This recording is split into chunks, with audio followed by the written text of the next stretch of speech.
আল্লাহ রাব্বুল আলামিন বলেন, আরে দুনিয়ার মানুষ, তোমরা যদি জাররা পরিমাণ, এই কোরআনে আল্লাহ জাররা বলেছেন, জাররা পরিমাণ যদি তোমরা নেকির করো, জাররা পরিমাণ যদি তোমরা ভালাই করো, জাররা পরিমাণ যদি তোমরা নেকি করো, আল্লাহ রাব্বুল আলামিন কিয়ামতের দিন তোমাকে দেখে দিবেন।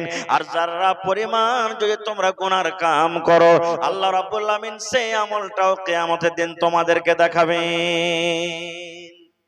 আল্লাহ কোরআনে বলছেন জাররা, জাররা বরাবর যদি তোমরা নেকি করো কিয়ামতের দিন দেখতে পাবে, জাররা বরাবর যদি তোমরা গুনাহ করো সেটা তোমরা দেখতে পাবে।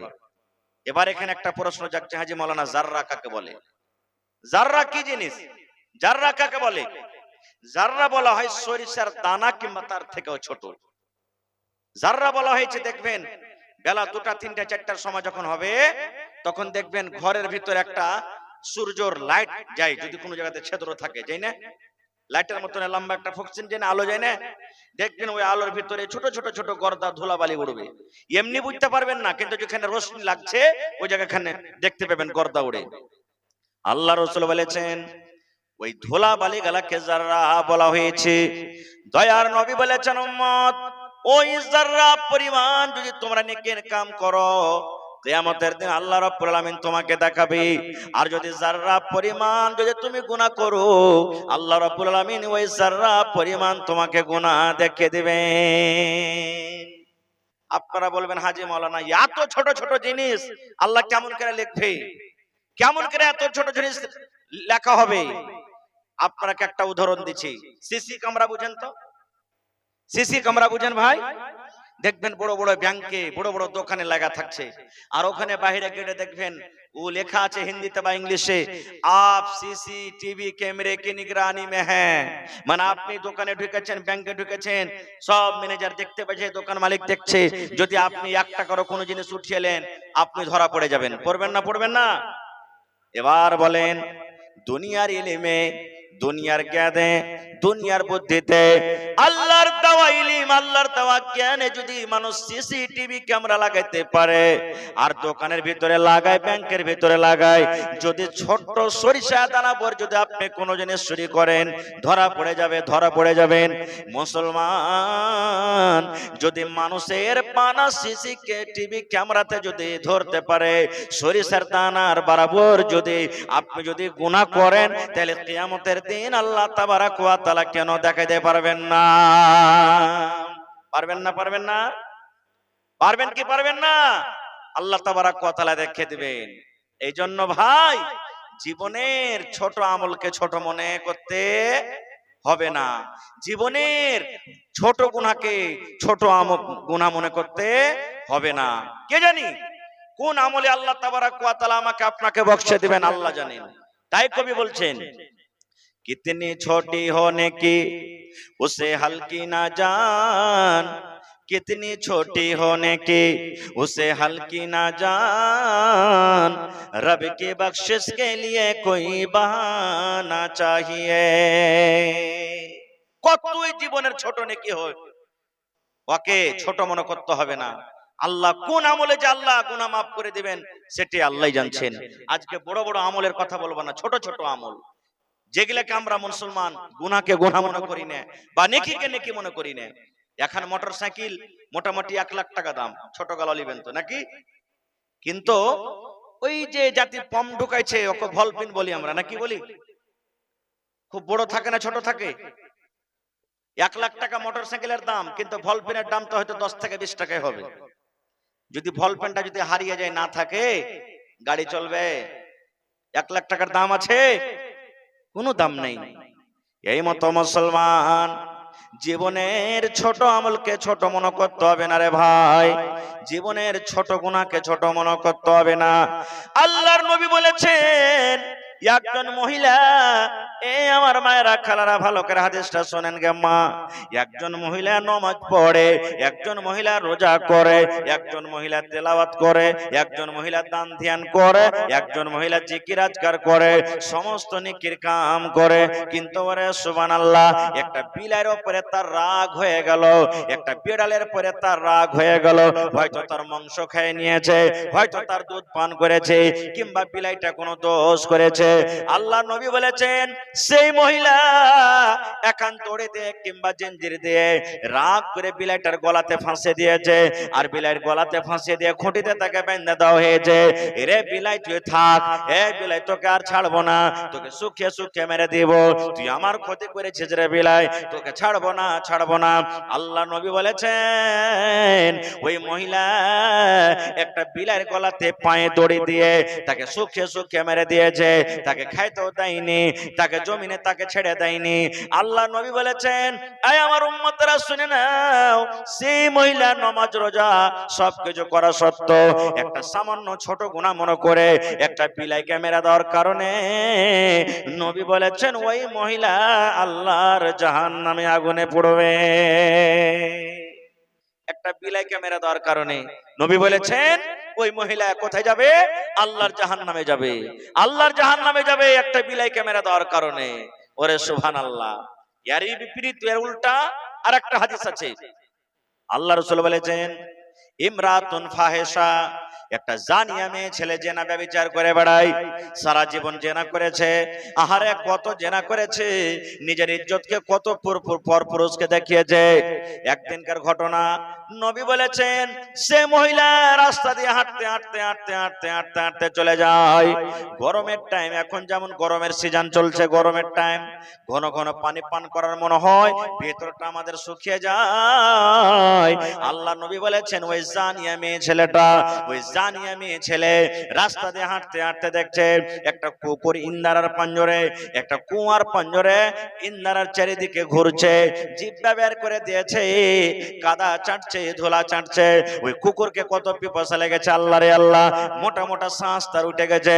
সেই মহিলা বলছেন আল্লাহ জীবনে কত গুনার কাম করেছে রব্বুল আলামিন, জীবনে নামাজ পড়িতে পারেনি, জীবনে রোজা রাখতে পারেনি, জীবনে ভালো আমল করতে পারেনি, আল্লাহ জেনার মতো বড় গুনাহ জীবনে করেছে। এই আল্লাহ দেখো আমি একটা মানুষ, আমাকে যদি পিপাসা লাগে, আমাকে যদি তৃষা লাগে, আল্লাহ আমি নিজে পানি তুলে পান করতে পাবো আল্লাহ জি, কিন্তু একটা কুকুরের হাত নাই, একটা কুকুর নিজে পানি পান করতে পারবে না। কুকুর পিপাসা লেগেছে, কোন মানুষকে বলতে পারবে না ভাইরে আমাকে পানি তুলে দে, আল্লাহ আমার মতো তার ভিতরে জান আছে না, আমি কুকুরকে পানি পান করাবো, আজকে কুকুরের মনটাকে আমি ঠান্ডা করিয়ে দিব। আল্লাহ নবী বলেছেন ওই কুকুরকে পানি পান করার কারণে সে মহিলা বলছেন রব্বুল আলামিন জীবনের তুমি আমার জেনা করা গুনাহকে আল্লাহ তুমি মাফ করে দাও। আল্লাহ জীবনে জীবনে জীবনে কত জেনা করেছে, আল্লাহ আজকে আমি কুকুরকে পানি পান করাবো, আল্লাহ কুকুরকে পানি পান করার কারণে তুমি আমার জীবনের গুনাহকে মাফ করে দাও।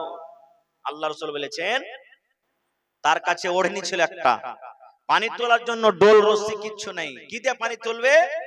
তার কাছে একটা ওড়নি ছিল। আপনারা আমরা আগে খুব ভুজা খেয়েছি টোনা বানিয়ে, টোনা বুঝছে না, খুব টোনা বানিয়ে খুব ভুজা খেয়েছেন। এবার নবী বলেছেন সে মহিলাটা নিজের চাদরে টোনা তৈরি করলো, টোনা বানালো পানি তোলার জন্য।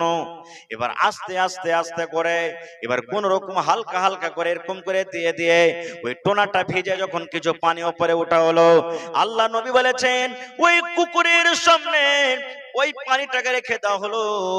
এবার কুকুর জিভ বেঁধে চেটে চেটে চেটে চেটে পানি পান করলো। এবার যখন পানি পান করে কুকুরের হাঁপি বন্ধ হয়ে গেল, কুকুরের যখন মোটা শ্বাস যেটা উঠছিল যখন বন্ধ হয়ে গেল, এবার নবী বলছেন ওরে আমার উম্মত, একটা কুকুরকে পানি পান করার জন্য, একটা কুকুরকে পানি খাইয়ে দেওয়ার জন্য আল্লাহ রাব্বুল আলামিন এই আমলটাতে তার সারা জীবনের জেনার গুনাহকে আল্লাহ মাফ করে দিলেন। শুধু তা নয় রে, তা নয়, একটা কুকুরকে পানি পান করার জন্য আল্লাহ রাব্বুল আলামিন তাকে জান্নাতে ঘোষণা করে দিলেন। এবার শুনেন মুসলমান, কুকুর একটা কত বড় নাপাক জানোয়ার, আমার উলামায়ে কেরাম বসে আছেন জিজ্ঞাসা করবেন। আল্লাহ নবী বলেছেন যদি আমার মায়েরা খালারা কুকুর যদি আপনার থালিতে মুখ দিয়ে দেয়, কুকুর যদি আপনার গোশতে মুখ দিয়ে যায়, ওই গোশত আপনাকে খেতে হবে না। কুকুর যদি ভাতে মুখ দিয়ে দেয়, ওই ভাত আপনাকে খেতে হবে না। কুকুর যদি আপনার রুটিতে মুখ দিয়ে দেয়, ওই রুটি আপনাকে খেতে হবে না, ওই রুটিকে ফেলে দিতে হবে। নবী বলেছেন কুকুর যদি হাঁড়িতে মুখ দিয়ে দেয়, কুকুর যদি কড়াইতে মুখ দিয়ে দেয়, তাহলে ওই বার্তানটাকে আপনাকে 7 বার করে ধুইতে হবে গে মা। একবার আপনি ছাই মাটিতে মানবেন, 6 বার এমনি এমনি ধুয়ে নেবেন, 7 বার করে কুকুরের মুখ দেওয়া বার্তানকে আপনি ধোবেন, তাইলে বার্তানটা পাক পবিত্র হবে। এরকম নাপাক জানোয়ারকে যদি পানি পান করায় আল্লাহ জীবনের গুনাহ মাফ করে জান্নাতে দিতে পারেন, তাহলে মসজিদ বানিয়ে আল্লাহ তাবারাক ওয়া তাআলা জান্নাত দিবেন কি দিবেন না? দিবেন? জোরে বলেন দিবেন না দিবেন না? কুকুরকে পানি পান করিয়ে যদি আল্লাহ জীবনের গুনাহ মাফ করতে পারেন, তাহলে মসজিদ বানিয়ে আল্লাহ জান্নাত দিবে না? দিবে না দিবে না ভাই বলেন? আল্লাহ তাবারাক ওয়া তাআলা জান্নাত দিবেন। আর একটু আগে চলেন, আল্লাহর নবী একদিন ফজরের নামাজ পড়ে, আপনারা ফজরের নামাজ পড়ে যেমন বসছেন 5 মিনিট 10 মিনিট 2 মিনিট 4 মিনিট বসছেন না, বসেন না? আল্লাহর নবী ঠিক ফজরের নামাজ পড়ে মুক্তাদির দিকে ঘুরে গেলেন। ঘুরে দেওয়ার পর তখন নবীজি এরকম ভাবে নজর করে দেখছেন, দেখার পর বলছেন, বেলাল, একজন সাহাবীর নাম বেলাল, বলছেন, ও বেলাল তুমি কোথায় আছো? বেলাল নবীর সামনে এলেন, আসার পর বলছেন, ইয়া রাসূলুল্লাহ কি বলছেন বলেন? এ ভাইরা মায়েরা শুনেন, আল্লাহ নবী বললেন, বেলাল রে, আমি তোমাকে জান্নাতের ভিতরে দেখলাম রে বাবা। আমি নবী নজর করলাম, জান্নাতের ভিতরে তুমি হাঁটছো, খড়ম পেয়ে দিয়ে তোমাকে জান্নাতে হাঁটতে দেখলাম। আমি নবী পিছনে পিছনে হাঁটছি, আর তোমাকে আমার আগে আগে জান্নাতের ভিতরে আমি দেখলাম। বেলাল, জীবনে কোন এমন আমল করেছো বাবা, সে আমলটার কারণে আমি তোমাকে জান্নাতের ভিতরে ঘুরতে দেখলাম, বলো তো সে আমলটা কি? হযরত বেলাল বলছেন, ইয়া রাসূলুল্লাহ, ওরকম তো আমি আমল কিছু দেখতে পাই না। আপনার সাথে নামাজ পড়ি, তেলাওয়াত করি, আর রোজার মাসে রোজা করি, এই ছাড়া তো আমার ওরকম কোনো আমল আর দেখতে পাই না যে আমি আমল করি। আল্লাহ রাসূল বললেন, বেলাল রে, তুমি মনে করো রে বাবা ভালো করে, তোমার জীবনে কোন এমন একটা আমল আছে যে আমলটা আল্লাহকে খুবই ভালো লেগেছেন, যে আমলটাকে খুবই ভালো লেগেছেন, সেই আমলটার কারণে আমি নবী তোমাকে জান্নাতের ভিতরে ঘুরতে দেখলাম। মনে করো মনে করো।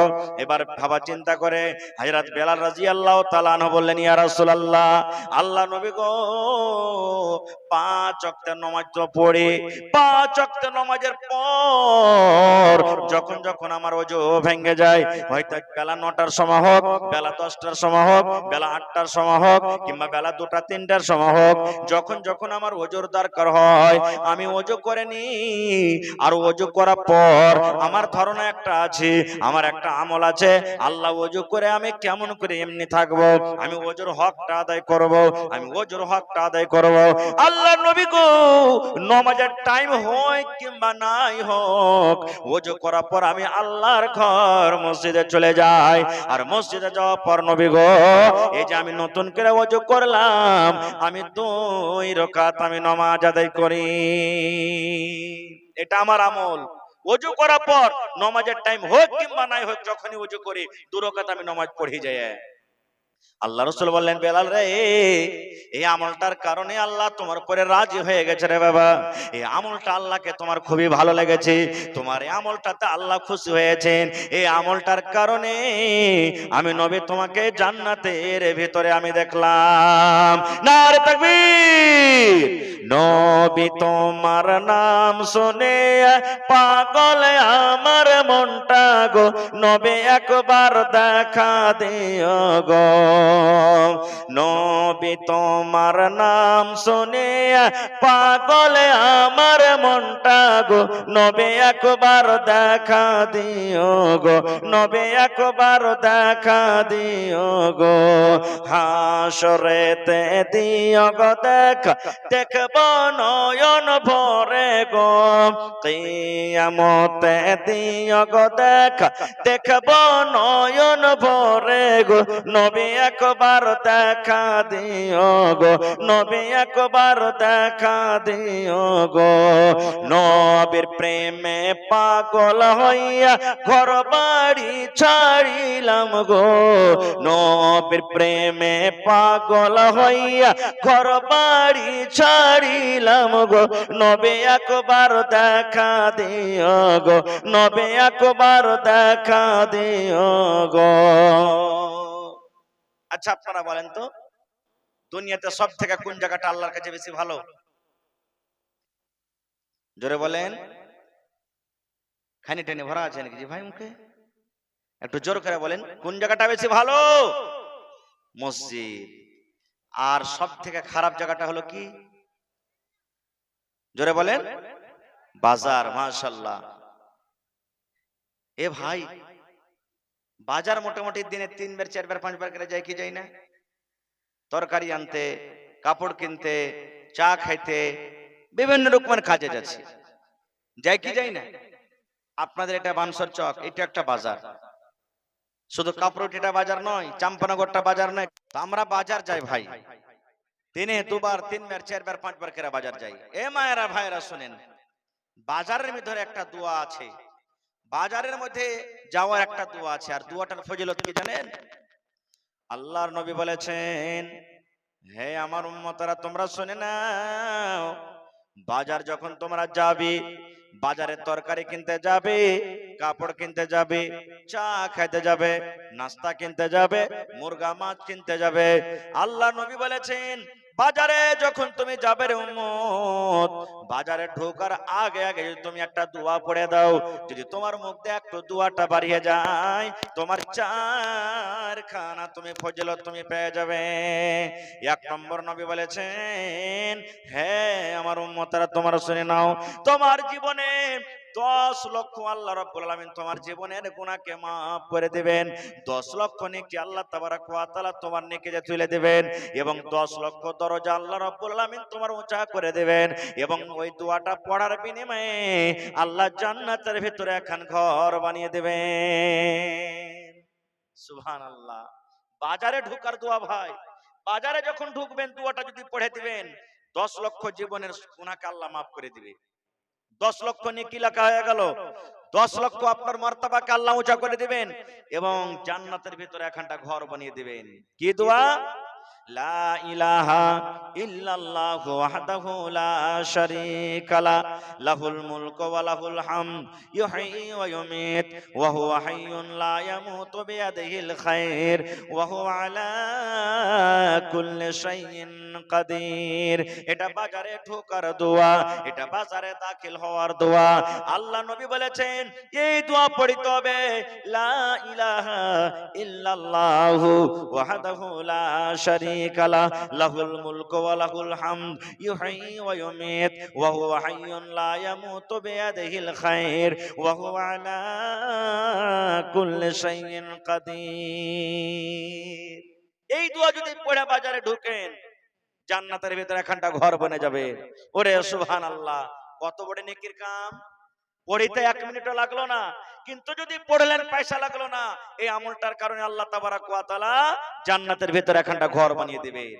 আর একটা খুব দামি হাদিস দিয়ে যাই ভাই, আল্লাহুস সামাদ। আপনি আমার যখন মত হবে, জীবনে এমন আমল করেন, মরার পর যত লোক আফসোস করে, আব্দুল জব্বার মরে গেছে রে, আব্দুল্লাহ মরে গেছে, আব্দুল সাত্তার মরে গেছে, অমুক লোকটা মরে গেছে, লোকটা খুব ভালো ছিল, লোকটা খুব ভালো ছিল, এরকম যাতে লোক আফসোস করে। আর মরার টাইমে এমন কোন আমল করে মরতে হবে না, লোক যাতে এই কথাটা না বলে ইসালা মরেছে তা খুব ভালো হয়েছে, ই মরেছে তো খুব ভালো হয়েছে, সবকে জ্বালিয়ে পুড়িয়ে শান্তি গেল, ই আজ মরেছে তো খুব ভালো হয়েছে, লোকেরা যাতে এরকম কথা না বলে। এর প্রমাণ, যদি মরার টাইমে যদি লোকেরা আপনার নাম করে লোকটা খুব ভালো ছিল, ওই লোকটা জান্নাতে চলে যাবে। আর যদি মরার টাইমে যদি আপনার দুর্নাম করে, খারাপ নাম করে, আল্লাহ রাসূল বলেছেন ওই লোকটা জাহান্নামের আগুনে পড়বে, জাহান্নামে যাবে। এর প্রমাণ, আল্লাহর নবী একদিন বসে আছেন, সাহাবায়ে কেরাম একদিন বসে আছেন, আর একটা জানাজা রাস্তাতে হেঁটে চলে যাচ্ছে, একটা জানাজা লোকেরা ঘাড়ে করে নিয়ে চলে যাচ্ছে। জানাজা যখন পাস হয়ে গেল, সাহাবায়ে কেরামকে আল্লাহ রাসূল বলছেন, হাগো এই লোকটাকে যে ঘাড়ে করে নিয়ে যাওয়া হলো, এক লোকটাকে তোমরা চিনো? তো সাহাবীরা বলছেন জি হুজুর চিনি। তো বলছেন যে লোকটা কেমন? বলছে হুজুর লোকটা খুবই ভালো, নবী সাহেব খুব লোকটা খুবই ভালো, দিনদার, এরকম ওরকম খুব নাম করলেন ওর। আল্লাহ রাসূল বললেন ওয়াজাবাত, একটা কথা বললেন ওয়াজাবাত, মানে তারপরে ওয়াজিব হয়ে গেল। ঠিক একটুখানি পর আবার একটা ওই মাইয়াত রাস্তা দিয়ে চলে যায়, ওই মাইয়াতটাও 2 নম্বরে যখন পার হয়ে গেল, আল্লাহ রাসূল সাহাবীরাকে বললেন, আগো এই লোকটাকে তোমরা চিনো? বলছে হুজুর চিনি। তো বলছেন এই লোকটা কেমন? ওই বললেন না হুজুর, এ লোকটা খুবই বেঈমান শয়তান মানুষ, লোককে জ্বালালছে পোড়ালছে, মানে খুব দুর্নাম করলে, আর খারাপ নাম গাইলে। নবী বললেন ওয়াজাবাত, তারপর ওয়াজিব হয়ে গেল। এবার সাহাবীরা বললেন আল্লাহ নবী গো, আমরা বুঝতে পারলাম না, প্রথম যে মাইয়াতটা চলে গেল তার ব্যাপারে ভালো নাম গাইলাম, তার ব্যাপারে বললেন ওয়াজাবাত মানে ওয়াজিব হয়ে গেল, আর যার ব্যাপারে দুর্নাম করলাম খারাপ নাম গাইলাম তার ব্যাপারে বললেন ওয়াজাবাত মানে ওয়াজিব হয়ে গেল। আল্লাহ নবী গো,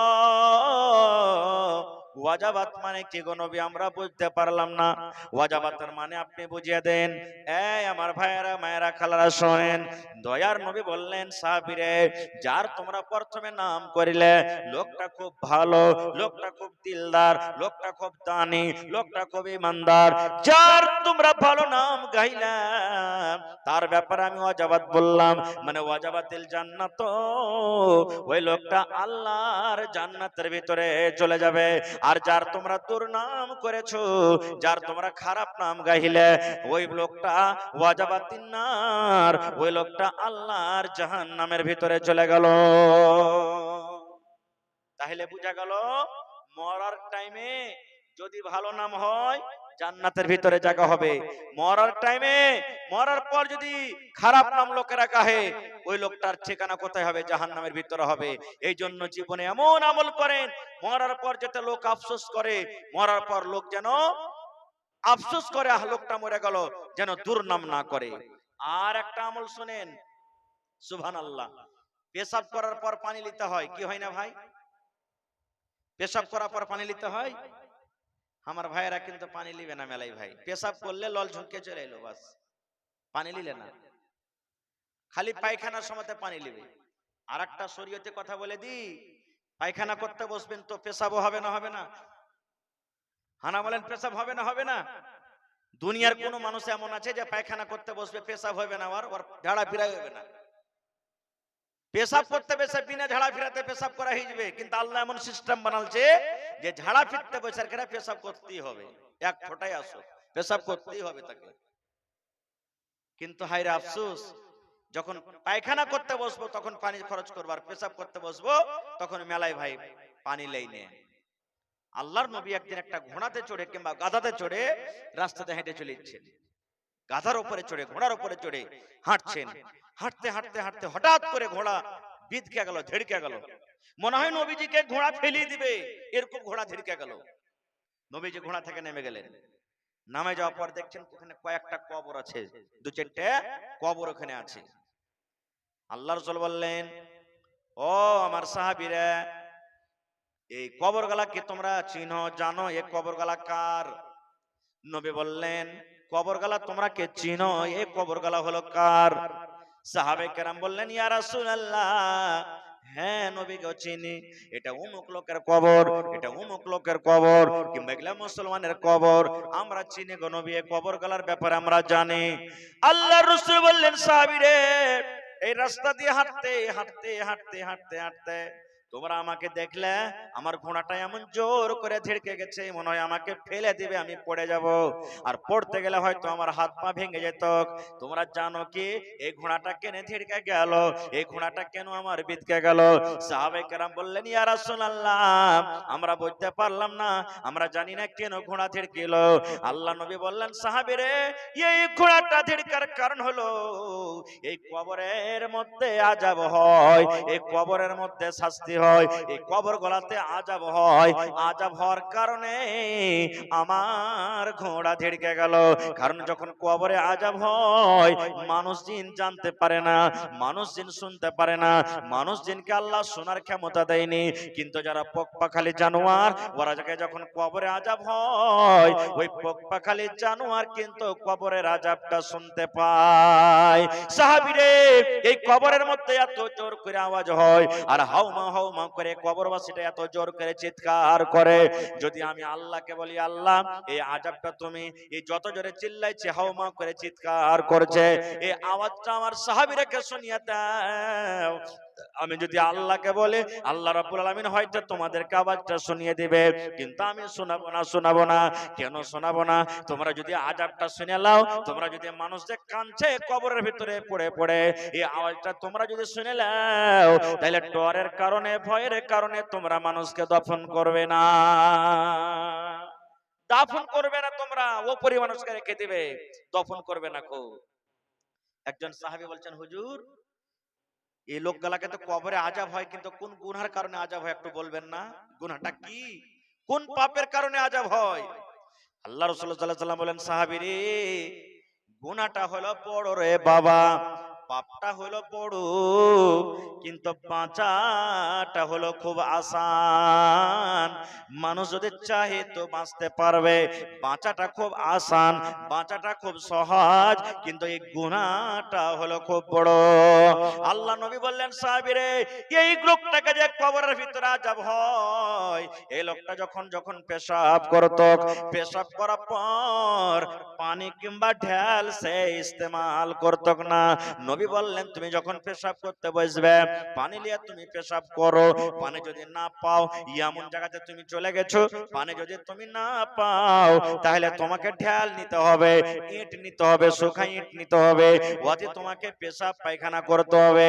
আল্লাহ রাসূল বললেন, সাহাবীরে, এই লোকটা যে পেশাব করত রে বাবা, পেশাবের ছিটা থেকে বাঁচত না। পেশাব করত, হয়তো এক ফোঁটা দু ফোঁটা কাপড়ে পড়তো, এক ফোঁটা দু ফোঁটা করে পায়ে লাগতো, পেশাব করত, কিন্তু পেশাবের ছিটা থেকে বাঁচত না, না পাক হয়ে থাকত। এই পেশাবের ছিটা থেকে না বাঁচার কারণে লোকটাকে কবরের ভিতরে আযাব হয়।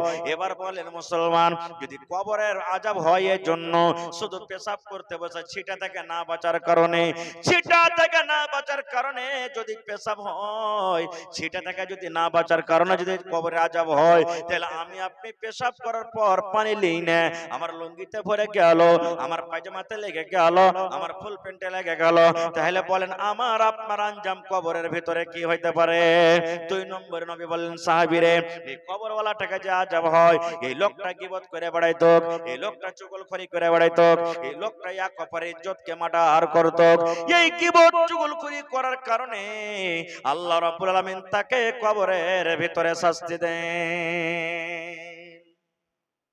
গীবত চুগলখড়ি করার কারণে এই লোকটাকে শাস্তি দিচ্ছে আল্লাহ তাবারক ওয়া তাআলা। এবার বলেন, আমি আপনি রাত দিন এক অপরের গীবত করছি, আরে অমুক মাস্টার, অমুক মুলবি, অমুক নবাজি, ওই মডেল তো সালে 1 নম্বর কার ঘুষ করবে, অমুক সারপঞ্চ মুখিয়া, হ্যাঁ ওই হাজির না হজ আল্লাহ ঘোড়ার ডিম কবুল করবে। লোককে খায়া ঠকিয়ে চলে গেছে, লোকের হক মেরে মেরে গেছে, ওরকে হজ না ঘোড়ার ডিম কবুল হবে। এই যে দেখেন, ইয়া কপারের রাত দিন আমরা পিছে লেগে আছি, আমাদের আঞ্জাম কি হবে ভাই? কিয়ামতের দিন কি হবে আঞ্জাম? কিছু বুঝতে পারছেন? সুবহানাল্লাহ। ভাইরে, এই জন্য পেশাব যখন করতে বসবেন, খবরদার খবরদার পানি নেবেন, বেটা ছেলে হোক কিংবা বেটি ছেলে হোক, পানি নেবেন। নামাজ আপনি যদি নাও পড়েন, বলবেন মাওলানা নামাজ পড়ি না তাও পানি দিচ্ছি। আল্লাহ রাসূল বলেছেন, আত-তাহুর শাতরুল ঈমান, মানুষের পাক সাফ থাকাটা হলো কি ঈমানের আধখানি, আধখানি ঈমানের অর্ধেক। আল্লাহুস সামাদ। আপনি নামাজ পড়েন বা নাই পড়েন, কিন্তু একটা মুসলমানকে সব সময়তে পাক সাফ হয়ে থাকতে হবে। মতের কোনো গ্যারান্টি নাই। হঠাৎ করে যদি না পাকের হালাতে আপনার যদি মত হয়ে যায়, তাহলে বলেন তো আপনার অবস্থাটা কি হলো? মানুষ তো জানে না যে এই পাকি হালাতে মরলো কি না পাকি হালাতে মরলো। এই জন্য একটা মুসলমানকে সব সময়তে পাক সাফ হয়ে থাকতে হবে। আর 2 নম্বর কথা হলো কি, যে আল্লাহ রাসূল সাল্লাল্লাহু আলাইহি ওয়াসাল্লাম বলেছেন গীবত চুগলখড়ি করতে হবে না। আর একটা আমল শিখিয়ে দিই আপনাদেরকে, জীবন ভর কাম দিবে। বুখারী শরীফের শেষ হাদিস, আল্লাহ রাসূল বলেছেন, কালেমাতানি হাবিবাতানি ইলার রহমানি ওয়া সাকিলাতানি ফিল মিজানি ওয়া খাফিফাতানি আলাল লিসান। ভালো করে ধ্যান দিয়ে শুনবেন। এই যুবক ভাই মুখস্থ করলেন দোয়াটা, একবারই ছোট্ট দোয়া। নবী বলেছেন, কালেমাতানি হাবিবাতানি তানি ইলার রহমানি। দুটা কালিমা, দুটা কথা আল্লাহ খুবই ভালোবাসেন, দুটা কথা আল্লাহ খুবই ভালোবাসেন। ওয়াসাকিলাতানি ফিল মিজান, কিয়ামতের দিন ওই কালেমা দুটা যখন ওজন করা হবে আল্লাহর তারাজুর পাল্লা ভারী হয়ে যাবে। 3 নম্বরে নবী বলেছেন ওয়া খাফিফাতানি আলাল লিসান, মুখ দিয়ে কালেমা পড়তে একবারে খুব সহজ আসান। এখানটা মুখস্থ করতে হবে, আপনাকে করতে হবে না। কালেমাতানি হাবিবাতানি ইলার রহমানি ওয়া সাকিলাতানি ফিল মিজানি ওয়া খাফিফাতানি আলাল লিসান। এখানটা মুখস্থ করতে হবে না, এটা হলো ফজিলত। আল্লাহ খুবই ভালোবাসেন, মুখে পড়তে আসান, কিয়ামতের দিন নেকির পাল্লা ভারী হবে। কি কথা? সুবহানাল্লাহি ওয়া বিহামদিহি সুবহানাল্লাহিল আযীম। এখানটা মুখস্থ করতে হবে। পড়েন আমার সাথে, সুবহানাল্লাহি, পড়েন জোর করে পড়েন, সুবহানাল্লাহি ওয়া বিহামদিহি সুবহানাল্লাহিল আযীম, সুবহানাল্লাহি ওয়া বিহামদিহি সুবহানাল্লাহিল আযীম। মুখস্থ হলো না? হলো না? হলো না? কখন পড়বেন দোয়াটা? এই দোয়াটা পড়ার কোনো টাইম নাই রে ভাই। নমাজ পড়তে যাচ্ছেন হাঁটতে হাঁটতে পড়বেন, নমাজ পড়ে বাড়িতে আসছেন পড়বেন, মসজিদে আপনি বসে আছেন পড়বেন, আপনি বাজারে বসে আছেন পড়বেন, চার দোকানে চা খাচ্ছেন বসবেন, আপনি মোটরসাইকেল চালিয়ে যাচ্ছেন পড়বেন, যে কোনো টাইমে সময়তে আপনি পড়তে পারেন। মায়েরা খালারা বাড়িতে ভাত রান্না করে পড়বে, ঘর বাড়ি ছাড় দিচ্ছে পড়তে থাকবে, বাচ্চাকে দুধ পান করাচ্ছে পড়বে, যে কোনো পাক পবিত্র হালাতে আপনি দোয়াটা পড়তে পারেন। সুবহানাল্লাহি ওয়া বিহামদিহি সুবহানাল্লাহিল আযীম, সুবহানাল্লাহি ওয়া বিহামদিহি সুবহানাল্লাহিল আযীম, সুবহানাল্লাহি ওয়া বিহামদিহি সুবহানাল্লাহিল আযীম। এই দোয়াটা পড়তে গেলে কিয়ামতের দিন আল্লাহ আপনার মিজানের পাল্লাকে ভারী করে দিবেন। ভাইরে, আর একটা হাদিস আপনাদের সামনে বলে দিই।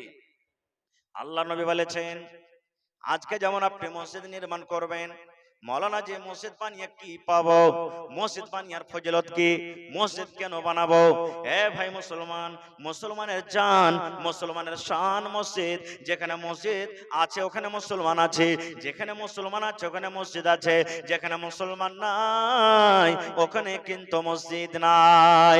আল্লাহ নবী বলেছেন, উম্মত মান বানা লিল্লাহি মসজিদান বানাল্লাহু লাহু বাইতান ফিল জান্নাহ। আল্লাহ নবী বলেছেন, তুমি যদি আল্লাহর ইবাদত খানা, আল্লাহকে রাজি করার জন্য, আল্লাহকে সন্তুষ্ট করার জন্য এখন তুমি মসজিদ বানিয়ে দাও, আল্লাহ রাব্বুল আলামিন তার বিনিময়ে জান্নাতের ভিতরে এখন ঘর বানিয়ে দিবেন।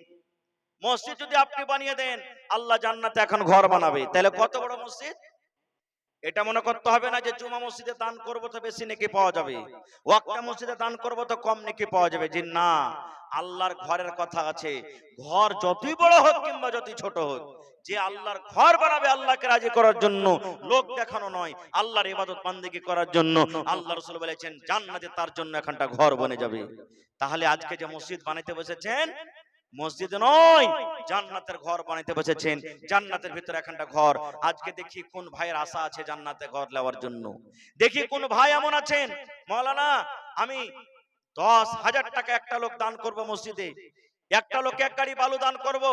দেখি 50 বড়া সিমেন্টের দরকার আছে মসজিদে, মোটামুটি 1 বড়া 2 বড়া 5 বড়া 10 বড়া করে সিমেন্ট দান করব। দেখি কোন আল্লাহর বান্দা আছেন। মাশাআল্লাহ, এই দেখেন আমার নানা জান মুজামিল সাহেব নাকি, আল্লাহুস সামাদ, 1000 টাকা সর্বপ্রথম লেজা হাজির করে দিয়েছেন, আর 10 বড়া সিমেন্ট। মাশাআল্লাহ, দেখেন 50 বড়া সিমেন্ট। এই মাঠে, ঈদগাহের মাঠে আপনার 100 বড়া সিমেন্টের আবদার করেছিলাম গত বছর, মোটামুটি 700 প্লাস হয়ে গেছিল নাকি। আল্লাহুস সামাদ, আজ মসজিদ কত বড় বইনা রেডি হয়ে আছে। আমি জানি বালসরের মানুষ ওয়াজ শুনতে ভালোবাসে, দান করতে খুব ভালোবাসে। এই দেখেন আমার নানা জান মুজাম্মিল হক সাহেব 10 বড়া সিমেন্ট উপর থেকে 1000 টাকা দান করে দিয়েছেন। মাশাআল্লাহ, কি নাম যে ভাই? জি নেফাজুল ভাই, 500 টাকা। আর পারবেন না ভাই, সিমেন্ট গালা দেন না তো বড়া, ঠিক আছে? হ্যাঁ এর জোড়া লাগিয়ে দেন ভাই, বেশি চাহবো না, একবারে জোড়া, ঠিক আছে? মোবাইলে যদি থাকে তো দিয়ে দেন, না হলে বাকিতে দিয়ে দেন, একখানটা জোড়া ভাই, বেশি চাহবো না। আল্লাহ দিয়েছে, খুব করছেন, খাইছেন, এটাই জমা থাকবে কিয়ামতের দিন। নারে তাকবীর। লেখেন হেফাজুল ভাই 500 টাকা নগদ, 500 বাকি, ঠিক আছে? মাশাআল্লাহ, জাযাকাল্লাহ। এই দেখেন আমার নানা জান, বুড়া মানুষ, জি, সারওয়ারের মা দান করলেন। বেটা মারা গেছে, তার জন্য 500 টাকা। এই বেটা মরলে, বেটি মরলে ছোটতে বালিগ হয়নি, তার কি নেকি আছে? যদি সময় পেতে ইনশাআল্লাহ পরে বলবো। মাশাআল্লাহ, জাযাকাল্লাহ। এই রব্বুল আলামিন, আমার নানা জান মোজাম্মেল হক সাহেব, আল্লাহ 10 বড়া সিমেন্ট উপর থেকে 1000 টাকা আল্লাহ জমা করে গেল। আল্লাহ জীবনের গুনাহ খাতাকে মাফ করে দাও, আল্লাহ হায়াতকে তার তুমি দারাজ করে দাও, আল্লাহ যতদিন দুনিয়াতে বাঁচবে পাক্কা সাচ্চা তুমি নামাজি করে রাখো। হে রব্বুল আলামিন, বিজনেস করে তুমি উন্নতি দান করো। আল্লাহ আত্মীয় স্বজন যারা কবরে চলে গেছেন, তারকে কবরে তুমি জান্নাতের বিছানা দিয়ে দাও। আল্লাহ হেফাজুল ভাই আমার 1000 টাকা দান করলেন, আল্লাহ সরোয়ারের মা নিজের ছেলের জন্য 500 টাকা জমা করে গেল, আল্লাহ 5000 টাকা মনে করে তুমি কবুল করে নাও, মনের আশাকে আল্লাহ পুরা করো, রোজ রোজগারে আল্লাহ বরকত দাও, আমিন। কি আপনার নাম? জি, আওলাদ হোসেন, মাশাআল্লাহ। এই দেখেন মসজিদের জিম্মেদার 1000, এক গাড়ি বালু দেন না, 6000 টাকা মোটামুটি 100 সেফটি বালু দেন নাকি? কত লাগছে? হ্যাঁ, 5000 টাকা দেন, এক গাড়ি বালু হয়ে যাবে ইনশাআল্লাহ। পারবেন না? 5 বড়া আর 5 বড়া বাড়িয়ে দেন, জি। আচ্ছা চলেন। তো আওলাদ হোসেন সাহেব 1000 আর উপর থেকে 5 বড়া সিমেন্ট, ভাই 50 বড়া সিমেন্টের আবদার করেছে, তাহলে 15 বড়া হয়ে গেল। আমার মোজাম্মেল ভাই 10 বড়া, ফৌলাদ ভাই 5 বড়া, 15 বড়া হয়ে গেল। নারে তাকবীর, মাশাআল্লাহ, জাযাকাল্লাহ। তোমারও রহস্য আল্লাহকে বুঝিতে পারে, ছিল বান্দা বসে তোমার কুঞ্জ পেঝারে, ছিল কি ছিল না তাহা দানে পাওয়া গেল, আওলাদ নামে দেখো দান করে গেল, পরিমাণ 1000 টাকা 5 বড়া সিমেন্ট করে গেল দান। এই দান কবুল করো তুমি সুবহান, পূরণ করো আল্লাহ তার মনের আরমান, আমিন। 1 2 3 4 5 6, মাশাআল্লাহ। সালাম করেলি। কি আপনার নাম? মুশাররফ হোসেন, মাশাআল্লাহ। 3000 টাকা দান করে দিয়েছেন।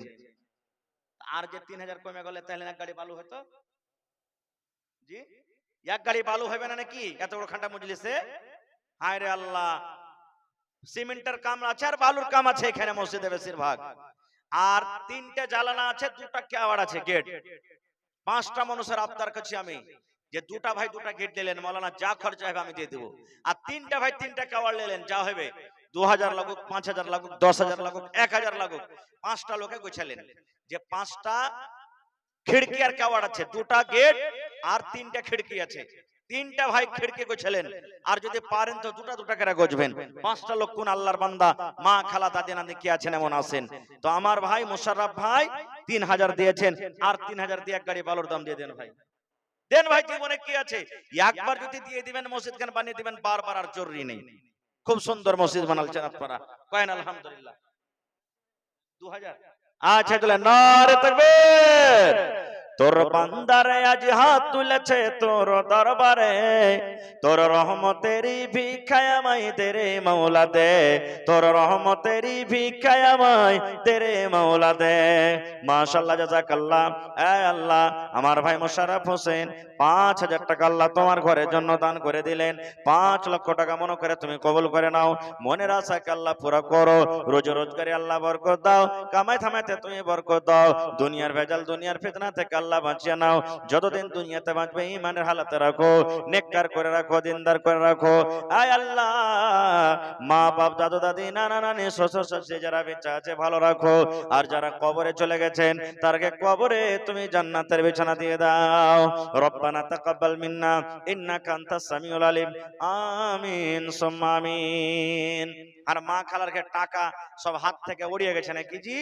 হায় আল্লাহ, ওই মা খালারা, এখানকার মা খালা তো দান দিতে খুব বাহাদুর, ছাগল দান দেয়, আর কি বলছে রে, কাঁথা, গাদলা, জেওয়ার, কাঁসার থালি, বর্তন সব এগুলা দান করে। তা আপনারা দিয়ে পাঠান মা খালারা, আপনারা চটচট করে। কি নাম এনামুল হক, মাশাআল্লাহ 500। আর পারবেন না? 5 বড়া সিমেন্ট গালা দেন না যে ভাই, হ্যাঁ ওর ছোট নাকি? নামটা দেখেন তো, এনামুল হক, হাক্কা ইনাম। ওরে আল্লাহ, কত সুন্দর নাম। 500 দিয়েছে দান, আর মাত্র 5 বড়া সিমেন্ট আছে কম। নারে তাকবীর। দুবরা, আচ্ছা চলেন, ঠিক আছে। মাশাআল্লাহ, জাযাকাল্লাহ। এই আল্লাহ, এনামুল ভাই আমার, আল্লাহ দু বড়া সিমেন্ট উপর থেকে 500 টাকা জমা করে গেল। আল্লাহ তার দান তুমি কবুল করে নাও। মাশাআল্লাহ, দেখেন সব নওজওয়ান যে ভাই, এই দেখেন, এই 2-3 দিন আগে সোনাঘাটে জালসা হয়েছিল নাকি? ওরে আল্লাহ, নওজওয়ান লাহে খেপে গেছিল যে ভাই, খেপে গেছিল। আপনাকে বাড়ির পাঞ্জরে ফারিয়ানি গাঁ চেনেন? ফারিয়ানি পশ্চিম টোলা, 15 ঘন্টা মাত্র ঘর। ওরে আল্লাহ ভাইরে, 2 ঘন্টা খালি দোয়া দিয়েছি ওরাকে, এত দান। মোটামুটি 15 খান বাড়িতে গরিব মানুষ সব খাটছে খাইছে, নতুন করে মসজিদ করবে। আমাকে মনে হয় যে 5 লাখ টাকার কম কালেকশন হয়নি এই পরশুদিন রাইতে ভাই। সুবহানাল্লাহ, এত মানুষেরা দান করেছে। আল্লাহুস সামাদ। তো আমার ভাই কি নাম? একরামুল, একামরুল হক। মাশাআল্লাহ, কামরুল হক ভাই 1000 টাকা দিয়েছেন। হ্যাঁ ভাই, কম যে হয়ে গেল জি, থিয়ে দিব ভাই, ঘুরিয়ে দিব না। সিমেন্ট গালা দেন 10 বড়া। কতটি পারবেন? 5 বড়া পেলে নেবেন, এটাও পারবেন না? আচ্ছা, একটা থিয়ে দেবে, এক কাম করেন না, ইয়ার জোড়া লাগিয়ে দেন, আর 1000 টাকা দিয়ে দেন, ঠিক আছে? নারে তাকবীর, মাশাআল্লাহ, জাযাকাল্লাহ। আল্লাহ কামরুল ভাই আমার 2000 টাকা আল্লাহ জমা করে গেল। 2 লক্ষ টাকা মনে করে তুমি কবুল করে নাও। মনের আশাকে আল্লাহ পুরা করো। রোজ রোজগারি আল্লাহ বরকত দাও। কামাই ধামাই আল্লাহ বরকত দাও। দুনিয়ার ভেজাল, দুনিয়ার ফিতনা থেকে আল্লাহ বাঁচিয়ে নাও। যতদিন দুনিয়াতে বাঁচবে আল্লাহ ইমানের হালাত রাখো, নেককার করে রাখো। হাতে টাকাতে পয়সাতে বরকত দাও। রব্বানা তাকাব্বাল মিন্না ইন্নাকা আনতাস সামিউল আলিম। আমিন সুম্মা আমিন। আসেন ভাই, লেট করিয়েন না, চট চট চট চট করে নিজের নিজের দান টাকা দিয়ে দেন। শাফিক আহমদ হোসেন মোবাইলে 500 টাকা দান করেছে। 1000 পারলেন না পড়াইতে? আচ্ছা, বাইরে আছে নাকি? মাশাআল্লাহ, জাযাকাল্লাহ। আল্লাহ শাফিক ভাই আমার 500 টাকা আল্লাহ মোবাইলে দান করে দিলেন। আল্লাহ তার দান তুমি কবুল করে নাও। মনের আশাকে আল্লাহ পুরা করো। রোজ রোজগারি আল্লাহ বরকত দাও। কামাই ধামাই আল্লাহ বরকত দাও। দুনিয়ার ভেজাল, দুনিয়ার ফিতনা থেকে আল্লাহ বাঁচিয়ে নাও। যতদিন দুনিয়াতে বাঁচবে ইমানের হালাত রাখো, নেককার করে রাখো। আমিন। ভোরকার আশরা করিয়েন না ভাই, কারণ মৌসুমের কোনো গ্যারান্টি নেই। রাতের বেলাতেই সব একবারে নিজের নিজের দানটাকে ভাই দিয়ে দেন আপনারা। চাচি দিলে কি, তোমার নাম? আফতাওয়াল আমের চাচি, আল্লাহুস সামাদ 100 টাকা। মা খালা বহিন আপনারা 1 বড়া 2 বড়া করে সিমেন্টের দাম গালা দিয়ে পাঠান। আল্লাহুস সামাদ। এখানকার মানুষ তো খুবই দামি জি, হ্যাঁ, আল্লাহুস সামাদ দিয়ে পাঠান। আল্লাহ আফতাওয়াল আমের চাচি 100 টাকা জমা করে গেল। আল্লাহ 1000 টাকা মনে করে তুমি কবুল করে নাও। আহা হা, মা মনে হয় মারা গেছে নাকি? কি মোল্লা নাম? আচ্ছা, মুখ খেজি।